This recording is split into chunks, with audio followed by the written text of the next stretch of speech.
Hey, Tech Ninjas here. Hope you're having a good day today. So today we're looking at how to delete your Reels history on Facebook.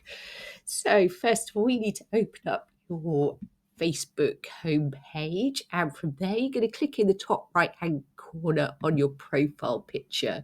From there you're going to scroll down, click on settings and privacy and settings.